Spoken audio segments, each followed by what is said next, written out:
Dikumur-dikunya. Assalamualaikum semuanya. Hai, kami dari kelompok 2. Kami akan menjelaskan materi tentang Revolusi Indonesia yang beranggotakan 1. Sani Arvinda Rahman sebagai pengisi suara, edit, materi, dan pengetikan. 2. Kakak Damar Saputra sebagai asisten editor. 3. Muhammad Ramdhani sebagai editor. 4. Muhammad Alamin sebagai editor. 5. Resa Askabilkis sebagai pengisi suara, edit materi, dan pengetikan.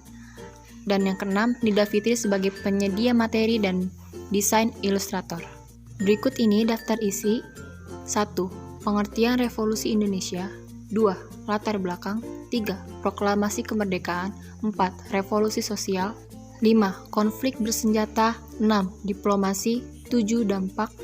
Dan yang ke-8, kesimpulan. 1. Pengertian revolusi. Apa itu Revolusi Indonesia? Revolusi Nasional Indonesia adalah sebuah konflik bersenjata dan pertentangan diplomasi antara Republik Indonesia yang baru lahir melawan Kerajaan Belanda yang dibantu oleh pihak sekutu, diwakili oleh Inggris. Rangkaian peristiwa ini terjadi mulai dari Proklamasi Kemerdekaan Indonesia pada tanggal 17 Agustus 1945 hingga pengakuan kemerdekaan Indonesia oleh Kerajaan Belanda pada 29 Desember 1949. Meskipun demikian, gerakan revolusi itu sendiri telah dimulai pada tahun 1908 yang saat ini diperingati sebagai tahun dimulainya kebangkitan nasional Indonesia. 2. Latar belakang. Berikut latar belakang dimulainya revolusi Indonesia. Yang pertama, munculnya berbagai organisasi dan pergerakan besar-besaran untuk meraih kemerdekaan bangsa Indonesia dari penjajahan Belanda pada waktu itu, yaitu Budi Utomo, Organisasi Sarekat Islam, Partai Nasional Indonesia, dan lainnya yang berkembang dengan cepat pada waktu itu. Yang kedua, memaksa pihak Belanda untuk memberikan hak-hak dari bangsa Indonesia dengan waktu yang cepat. Pemimpin dari gerakan tersebut adalah Soekarno dan Muhammad Hatta. Dan yang ketiga, kependudukan oleh warga Jepang di wilayah bangsa Indonesia dalam waktu 3,5 tahun dan menjadi suatu titik yang penting dalam lahirnya Revolusi Nasional Indonesia. 3. Proklamasi Kemerdekaan. Pada akhir bulan Agustus 1945, Kabinet Presidensial dibentuk untuk membantu Presiden dan bertindak hampir sebagai badan legislatif. Kemudian, pemerintah yang baru dibentuk ditugaskan dengan cepat menyelesaikan persoalan administrasi. Lalu pada 12 November 1945, Sudirman terpilih menjadi Panglima Tentara Keamanan Rakyat bergelar Panglima Besar. Dan pada tanggal 14 November 1945, beberapa minggu setelah Jepang menyerah, Gyugun dan Heiho dibubarkan oleh pemerintah Jepang.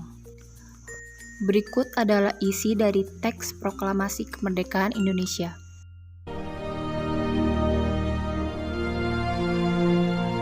Proklamasi. Kami, bangsa Indonesia, dengan ini menyatakan kemerdekaan Indonesia. Hal-hal yang mengenai pemindahan kekuasaan dan lain-lain diselenggarakan dengan cara saksama dan dalam tempo yang sesingkat-singkatnya. Revolusi sosial. Tanpa adanya revolusi sosial, mungkin tidak akan tercipta negara yang satu suara dalam mendukung kemerdekaan. Revolusi sosial. Revolusi sosial yang terjadi setelah proklamasi berupa penentangan terhadap peranata sosial Indonesia yang terlanjur terbentuk pada masa penjajahan Belanda, dan terkadang juga merupakan hasil kebencian terhadap kebijakan pada masa penjajahan Jepang. Berikut adalah latar belakang penyebab revolusi sosial. Yang pertama, ketimpangan sangat mencolok, terutama antara rakyat kelas bawah dengan para pengusaha, bangsawan, dan pejabat pemerintah, selain ketimpangan dalam segala aspek. Dan yang kedua, muncul rasa ketidakadilan. Ketidakadilan di dalam masyarakat terhadap golongan atas. Keadaan ini juga didukung provokasi dari pejuang-pejuang gerakan bawah tanah kepada masyarakat akan kondisi ketidakadilan ini. Titik revolusi Indonesia. Selang sehari setelah penculikan, pada tanggal 17 Agustus 1945, Soekarno membacakan teks proklamasi yang dirancangnya bersama beberapa tokoh di rumah Soekarno. Namun, kebahagiaan itu tidak bertahan lama. Belanda kembali datang, mereka berusaha menegakkan kembali kekuasaan Indonesia. Rakyat Indonesia pun tidak terima dan mulai melakukan perlawanan. Saat itulah perjuangan revolusi Indonesia dimulai. Sekutu, termasuk Belanda di dalamnya, membentuk suatu badan komando militer di Indonesia bernama Allied Forces for Netherlands Indies atau yang disingkat dengan AFNI. Tentara AFNI mendarat di beberapa wilayah strategis Indonesia. Mengetahui adanya ancaman tersebut, rakyat Indonesia tidak tinggal diam. Masyarakat di berbagai daerah mulai bergerak dan terjadilah perlawanan. Perjuangan revolusi Indonesia ini terbagi menjadi dua karakteristik.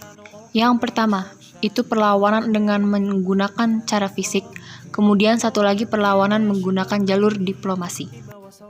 Konflik bersenjata. Yang pertama, pertempuran Surabaya, 27 Oktober sampai 20 November 1945. Yang kedua, pertempuran Medan Area, 13 Oktober 1945. Dan yang ketiga, Bandung Lautan Api, 23 Maret 1946. Selanjutnya adalah proses perjuangan diplomasi Indonesia. Diplomasi. Yang pertama, pada tanggal 10-15 November 1945 terjadi perundingan Linggarjati, namun Belanda berkhianat. Yang kedua, pada tanggal 21 Juli 1947, agresi militer Belanda I, Belanda menyerang beberapa wilayah Indonesia. Yang ketiga, pada tanggal 17 Januari 1948 terjadi perundingan Renville, namun Belanda berkhianat. Yang keempat, pada tanggal 19 Desember 1948, agresi militer Belanda II, Belanda memperluas daerah serangannya. Yang kelima, pada tanggal 14 April 1949, terjadi perundingan Romroyen, Belanda kembali berkhianat. Yang keenam, pada tanggal 19 sampai 22 Juli 1949 dan 30 sampai 2 Agustus 1949, Konferensi Inter-Indo memulihkan kedaulatan Republik Indonesia tanpa syarat. Dan yang ketujuh, pada tanggal 23 Agustus sampai 2 November 1949, Konferensi Meja Bundar, Belanda akhirnya mengakui kedaulatan Indonesia. Perjanjian Linggarjati 10-15 November 1945. Hasil perundingan ini disebut sebagai Perjanjian Linggarjati yang ditandatangani di Istana Merdeka pada tanggal 25 Maret 1947. Sebenarnya, hasil perundingan ini merugikan Indonesia. Bagaimana tidak, wilayah Indonesia semakin dipersempit dan Belanda pun tidak menjalankan dengan baik perjanjian ini. Karena Belanda selalu melakukan penyerangan besar-besaran ke wilayah Indonesia yang disebut sebagai agresi militer Belanda. 21 Juli 1. Belanda hanya mengakui wilayah RI atas Jateng, Yogyakarta, Jatim, sebagian kecil Jabar, dan Sumatera. Dan yang kedua, Tentara Republik Indonesia atau yang disingkat TRI ditarik mundur dari daerah kedudukan Belanda. Akibat dari perjanjian Renville sebenarnya semakin merugikan Indonesia karena wilayahnya semakin sempit. Setelah perjanjian ini terjadi, peristiwa penting antara lain pemberontakan PKI di Madiun dan pemindahan ibu kota RI ke Yogyakarta karena Jakarta diduduki Belanda. Bahkan, pada tanggal 18 Desember 1948, Belanda mengumumkan bahwa tidak terikat lagi dengan perjanjian Renville lalu melakukan serangan besar-besaran ke wilayah RI yang disebut sebagai agresi militer Belanda II. Perjanjian Romroyen. Yang pertama, pemerintahan RI dikembalikan ke Yogyakarta, penghentian perang, dan pembebasan tahanan politik. Yang kedua, Indonesia dan Belanda bekerja sama mengembalikan perdamaian. Yang ketiga, Belanda menyetujui RI sebagai bagian dari negara Indonesia Serikat.